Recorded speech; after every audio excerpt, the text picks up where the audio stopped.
Hello, good afternoon. Dito kami sa eskwelahan ng anak ko, St. Roosevelt. Ito ngayon, ano nila ngayon? Recognition.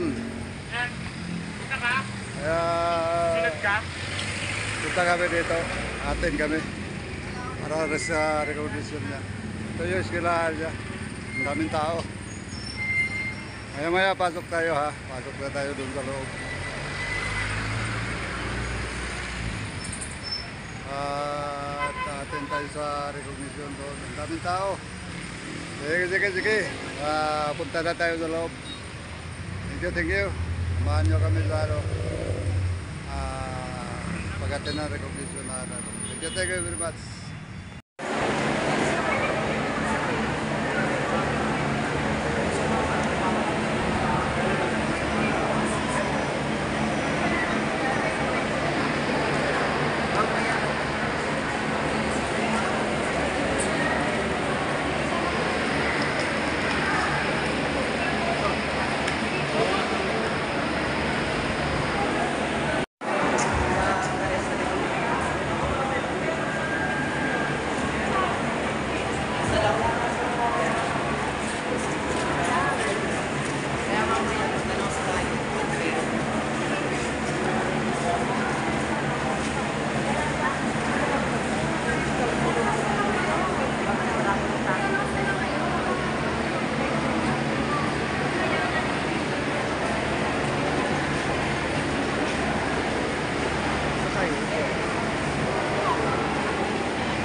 The recognition program is designed to honor the students who did their best in academics and encourage the ones who are still on their way to progress. This would not be possible without the guidance and support of the parents, the hard work and patience of the teachers, and the persistence and determination that gladly our students are. It marks one of the most anticipated events, not only for our dear students, but also for our proud and supportive parents. Please give yourselves a big round of applause.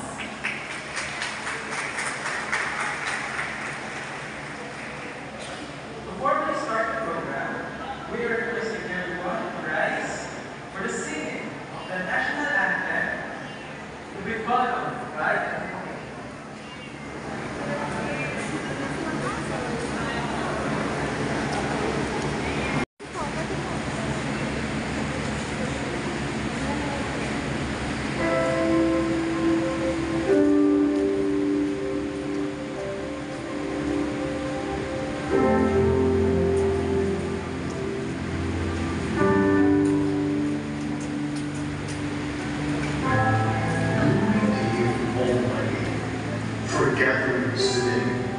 Give us support to conquer life's challenges so we can excel and be upright in everything that we do.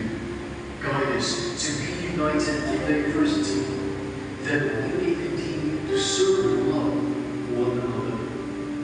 Amen.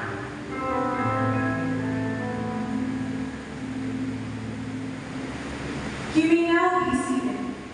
We would like to acknowledge the presence of our ever-supported principal, Ms. Susan D. Torres, our academic coordinators, Mr. Paul Caricerato and Mrs. Maria Nina Estrado, faculty and staff. At this juncture, to deliver the opening remarks for the students and your parents, let us welcome our principal, Ms. Susan D.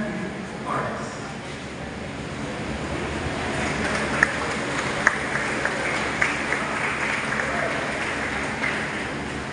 Magandang hapon po sa inyong lahat. I'm so sorry that we cannot provide you a comfortable place to celebrate this event. We just to give you an idea that we had our graduation rites yesterday in teatro because we anticipated this kind of weather, but we were not able to get another slot because of the other activities being done also in teatro. Hopefully, we are looking forward that one of these years, soon, this will be fully air conditioned. But for now, I hope you will be able to bear with us. To our dear students, our loving parents, our hardworking faculty and staff, ladies and gentlemen, a pleasant and beautiful day. Welcome to the annual recognition for the school year 2023-2024.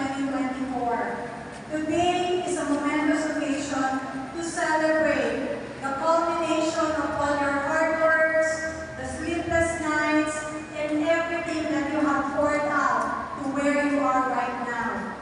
Your conscientious efforts are all seen not only by your teachers, but speaking as a parent, I know I can empathize with all the parents here and guardians waking up as well when their children is about to leave, preparing their food, sending them off, driving them, kahit na gigising na lang, woke up like this ang mga tatay, because their support is really for their children. It doesn't next level in grade 12, your parents are still there. So this is indeed a celebration not only of our students, but I would say your proud parents, our proud parents.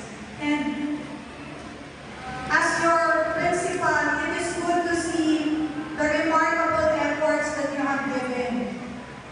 Many strive to be where you are right now. I'm sure you know how many are you in the class.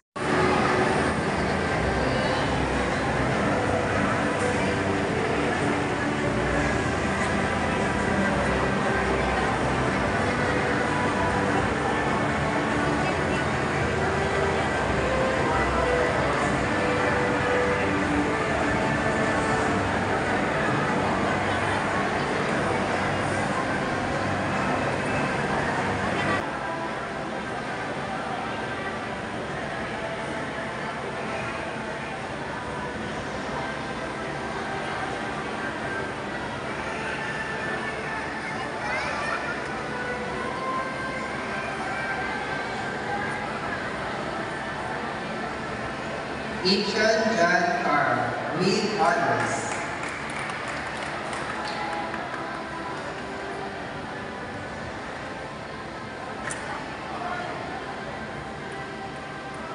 Jacob Kurt Russell, with honors.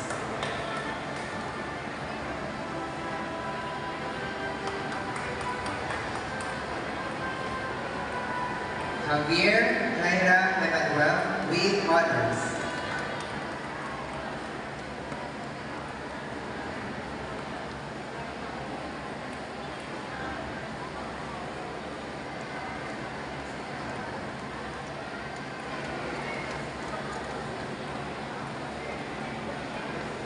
Jimenez Ayan Rodel with honors.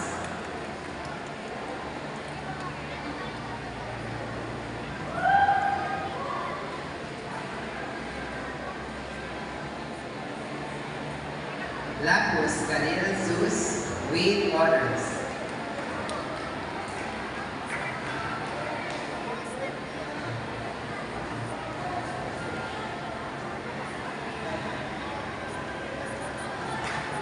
Nara Hans Ezekiel with honors.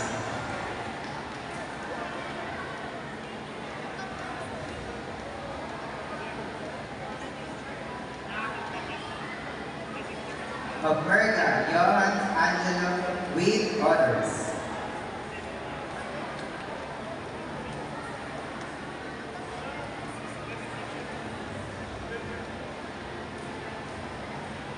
Ocampo Daniel T with honors.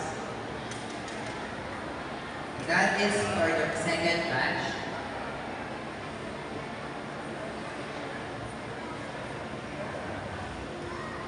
Please move forward for the photo op.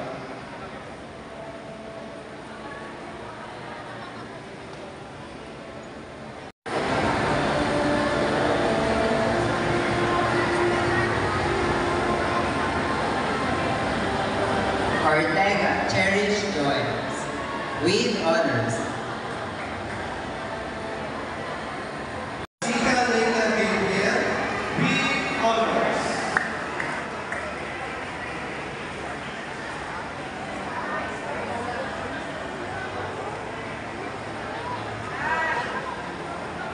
Lacna Viola Titi M with honors.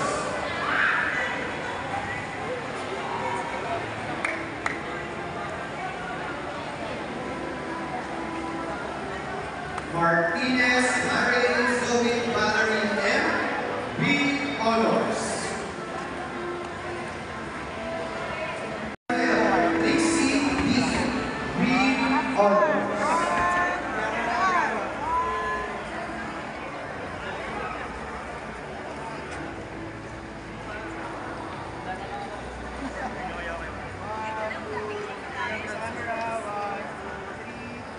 Pa.